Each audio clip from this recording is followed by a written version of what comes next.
I'm here with Dr. Joanne V. Gabbin, who is the director of the Furious Flower Poetry Center. She will be stepping down after the end of this year. So I just wanted to talk to you about your life and kind of all of these great experiences that you've had at JMU up to your retirement. You know, I've been here for 37 years.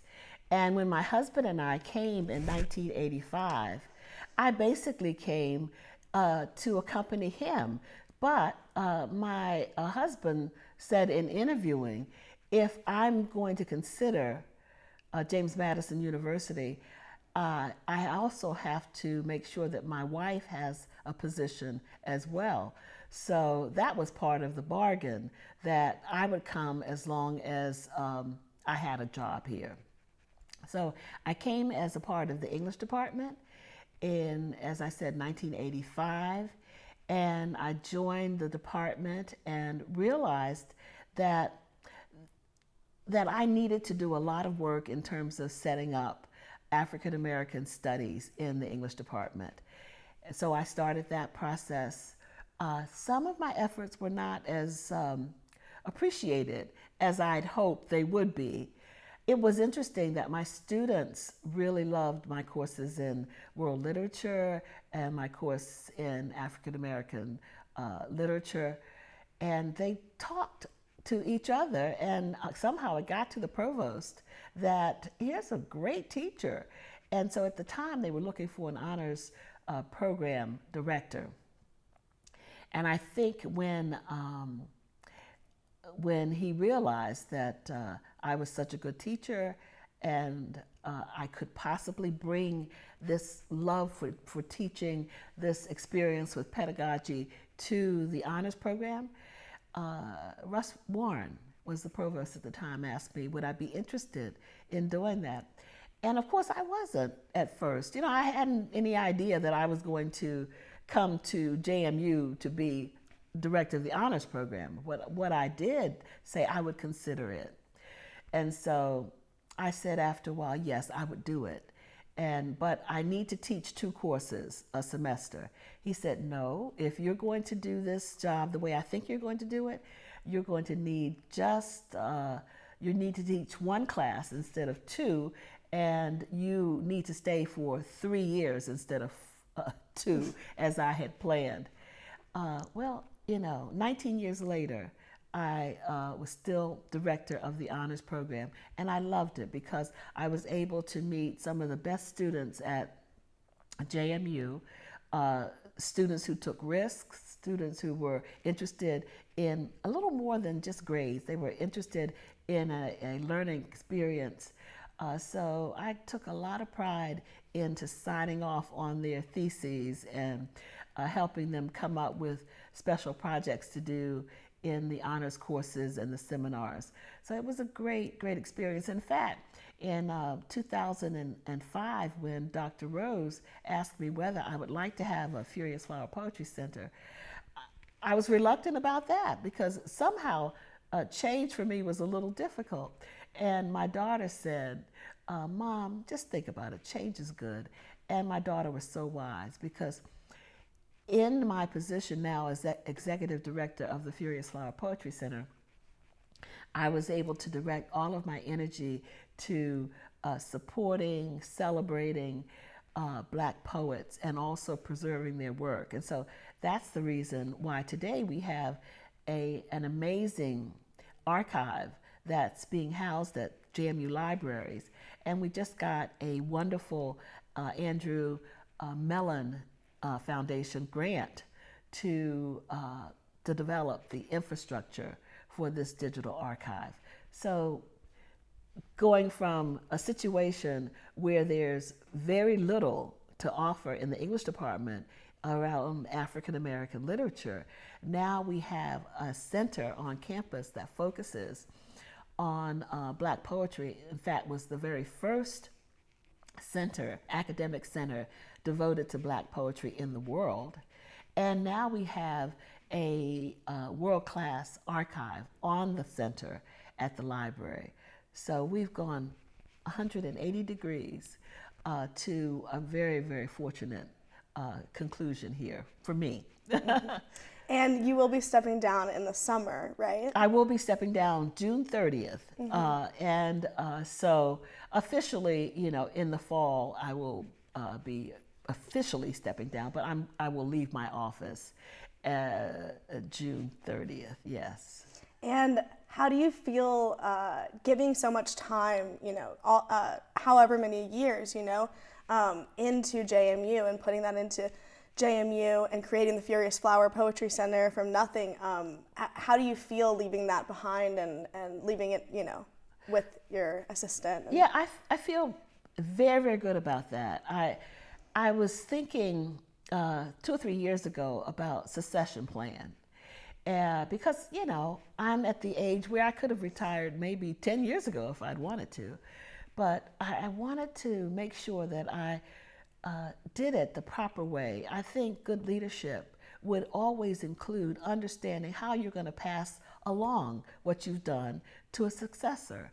And I'm one who understands that I am not the only one who can do a job. I am very aware that people can replace me and can do not only the job that I've done, but do even a more spectacular job. And that's what I'm hoping. I'm excited that Professor Lauren Aline, who has been with us almost 6 years, will be stepping into the executive director position. She's an outstanding poet, award-winning poet, and also a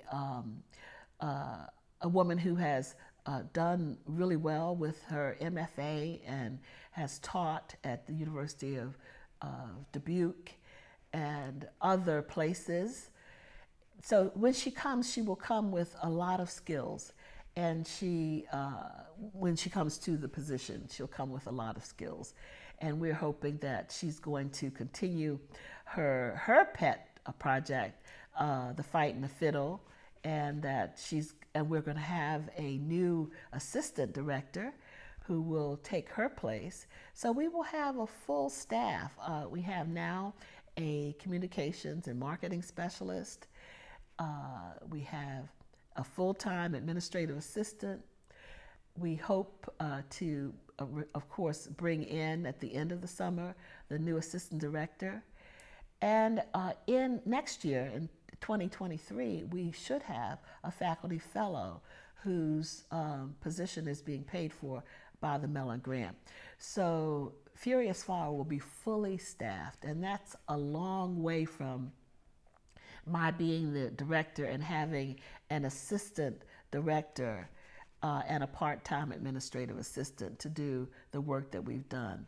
So it will be fully staffed. We have a Furious Flower endowment. As I mentioned, we have the Mellon Grant that we got for $2 million along with the JMU libraries. And we are also looking forward to moving our offices, at least part of our offices, to the library in the newly renovated library that we're hoping will be finished by the year 2025. So a lot of wonderful things in the future. So am I happy about leaving? Yes, I am, especially because things are in place. Will it be an adjustment? Yes, ma'am. It will be an adjustment because I have been working all of my life. I've been working since I was 14 years old. My first job was at Sears, working as a cashier. As soon as I got my work permit, I got a job. And I've been teaching for 51 years. I started teaching in 1970 as a newly minted MA from the University of Chicago. And then for the next 8 years or so, I worked on my PhD, and I got my PhD in 1980. And so long before I got my PhD, I'd already worked at 3 different universities. So by the time I got to JMU, I had the PhD that I got in 1980, a book, and I had taught for 15 years. So it's been a real journey, but it's been a wonderful journey. So, sorry. So You have spent your entire career focusing on cultivating a community of diversity and making sure there's diversity in the arts, and anything that that you have done. So can you just tell me a little bit about how we can cultivate diversity at JMU? Well, that's a good question. It's something that I've been interested in and I've been committed to my whole career here at JMU.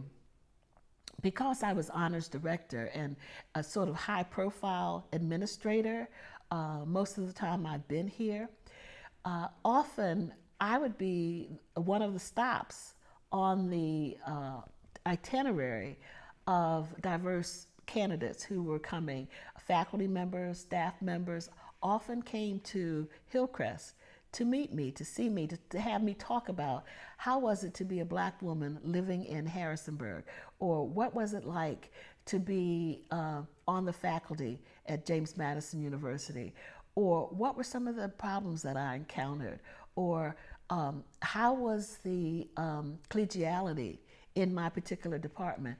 So I had to be really clear about some of the concerns I had early on. And as I went forward and things started to improve here for people of color, I told people about that as well. So it has been my desire and my intention to help people who wanted to come to JMU to start a career or to continue a career in teaching, that it was a good place to be. And it was a good place to be if you can connect with colleagues who are interested in your research, who will partner with you in research projects.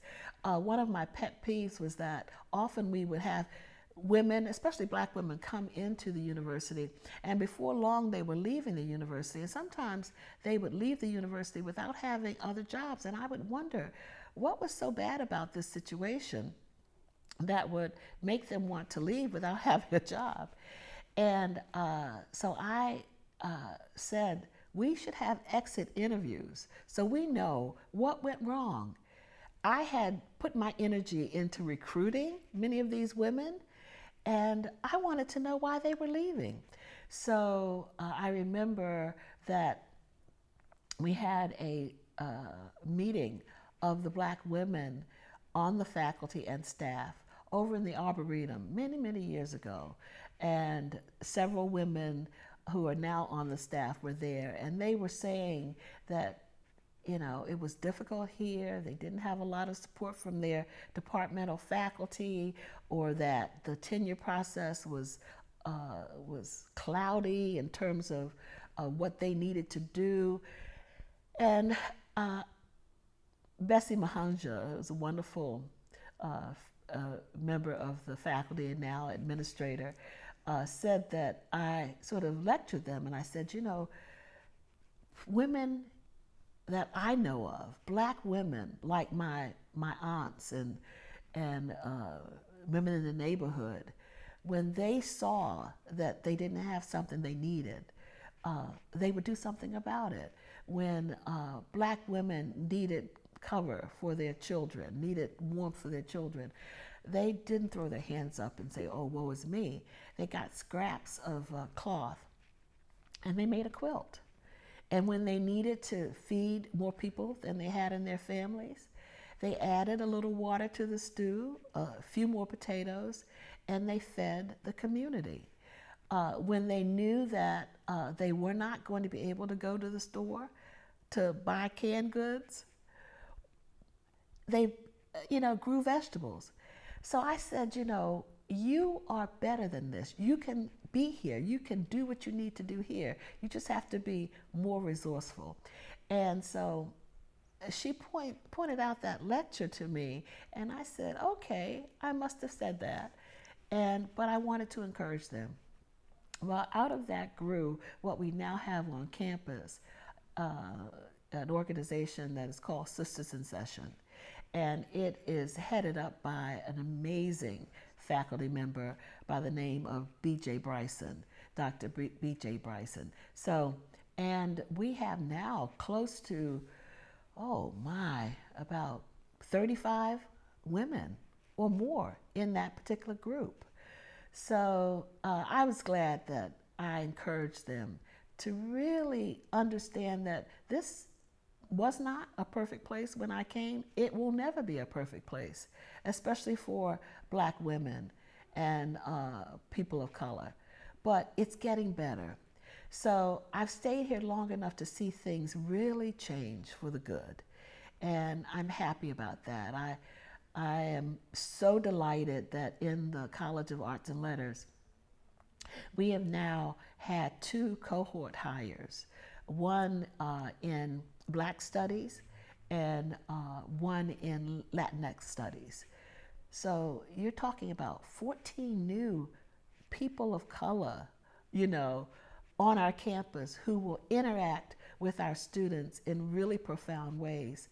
When my husband and I came, the president and the provost said, you know, you think we're bringing you here to teach the Black students here. And there were about 1,000 Black students on campus in 1985.